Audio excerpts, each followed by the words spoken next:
A narrativa sempre foi um elemento bastante presente na política. A narrativa é algo importante.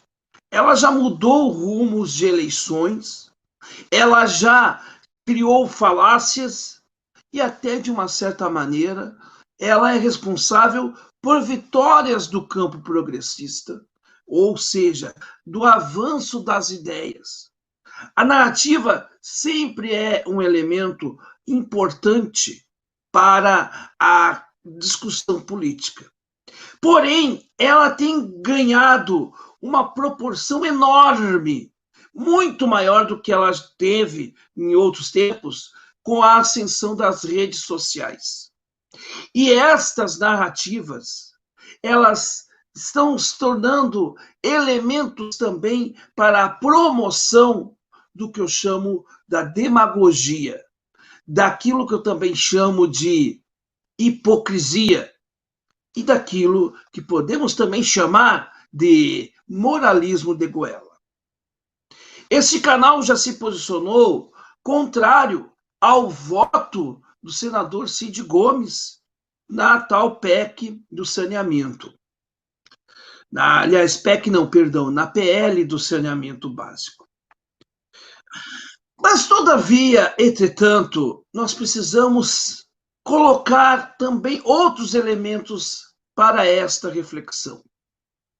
E o primeiro elemento que eu coloco nesta reflexão é que me parece que tem gente que está aproveitando o voto do senador para exatamente atacar quem está crescendo e se mantendo no par eleitoral em 2022.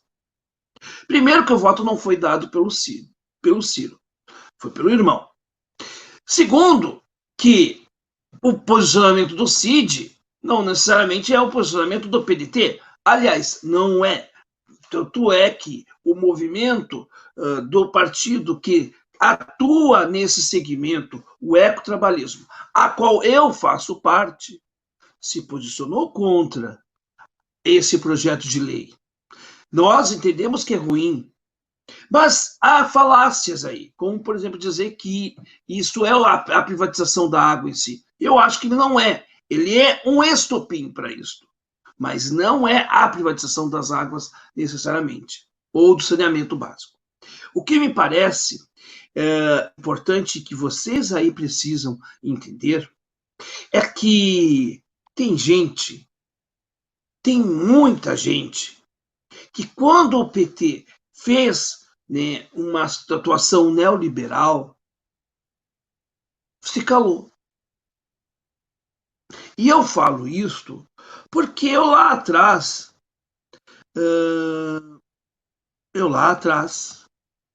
eu realmente me posicionei contra. Eu fui contra, por exemplo, a extinção da rede ferroviária federal, que o Lula assinou, né, o decreto que extinguiu por vez a rede ferroviária federal.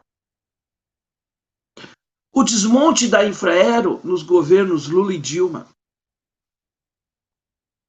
Tudo isto também são coisas neoliberais. Mas quando a gente apontava isto, havia aquela desculpa de sempre. Isso não é hora de criticar, agora não é momento. Então, aqueles que querem dar hoje uma narrativa de defesa ao serviço público, esquecem as práticas de ataque feitos tanto por Lula como por Dilma. Eu acho que a gente precisa refrescar a memória das pessoas. É bom lembrar a vocês que aqui no Rio Grande do Sul, por exemplo, durante o governo Tarso Genro, o magistério fez greve, o magistério levou porrada da polícia comandada pelo PT. E que depois, quando o PT saiu de cena, teve gente que estava lá, que nem cãozinho, vira-lata, com o rabinho assim, né? Aí vinha deputado do PT para falar com os professores. Quando estão no governo, Esquecem. Quando não estão, aí servem os professores. Então, essas hipocrisias, para mim, não me servem. Eu não estou dizendo aqui que a atitude do Cid foi a melhor, porque talvez não foi mesmo. Talvez deveria, né, ter falado, talvez, inclusive, o Ciro poderia ter encerrado e dito, olha, eu penso diferente do meu irmão. Enfim, poderia ter acabado com isso, acabou, enfim. Houve falhas. E nós apontamos as nossas falhas. Mas o fato de apontarmos as falhas e dizermos que há falhas, que há coisas que nós não concordamos, não exclui o nosso apoio a Ciro, nem tampouco a Cid. Por quê? Porque uma discordância não pode ser o elemento de ruptura de um projeto. Eu acho que nós temos visto hoje o oportunismo barato daquilo que o Brizola chamava de UDN de macacão. É isto mesmo, e vou dizer mais, para que você do outro lado pense. Quantos perfis hoje estão falando, ai, eu não estou mais com o Ciro, ai, porque depois dessa do Cid, ai, eu abandonei, ai, o PDT tem um discurso nacionalista, mas é falso, por conta somente das atitudes de Tabata Amaral e de Cid Gomes, numa votação que eu acho que o Cid foi infeliz.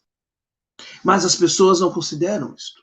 Então elas criam uma falsa narrativa exatamente para destruir de forma muito desonesta a candidatura daquele que ainda se mantém com 12%, porque tem gente que já perdeu muito, não tem mais os seus 30%, 40% de aprovação.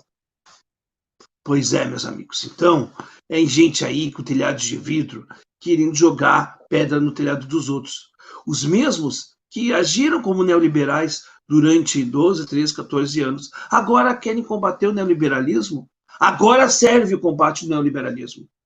Mas quem convidou Levi para ser ministro da Fazenda, quem convidou Henrique Meirelles para ser presidente do Banco Central, quem não combateu um crescimento, né, do setor financista, quem não tributou as grandes fortunas, não tem moral nenhuma para falar de combate ao neoliberalismo. Isso é muito mais um show de pirotecnia para parecer o que não é, do que qualquer outra coisa. Porque, com todo respeito, o PT perdeu o seu tempo no seu tempo, perdeu muito, não tem proposta nenhuma. Então é mais fácil atacar do que construir. Mas eu pergunto, será que estes que hoje se dizem tão puristas, será que estes mesmos, não são aqueles que já se alinharam com o neoliberalismo? Aí quando do meu lado serve, quando do outro não serve, veja bem, vede e compare o pensamento de uma militância para outra. Nós apontamos os nossos erros na hora. E o silêncio daqueles que se dizem tão progressistas aqui no Brasil durante os governos Lula e Dilma? E até por conta de eu questionar esse neoliberalismo, eu fui chamado várias vezes de neoliberal, não, de proto-fascista, de fascista e do escambau. Portanto, quem não tem moral para falar alguma coisa são estes moralistas de goela, que fazem como Carlos Lacerda, que denunciam o mar de lama dos outros, mas escondem as suas táticas tão ou muito mais danosas à nação. Esse discurso, a gente sabe para onde que vai. E é por isso que nós repudiamos esse tipo de postura. É isto.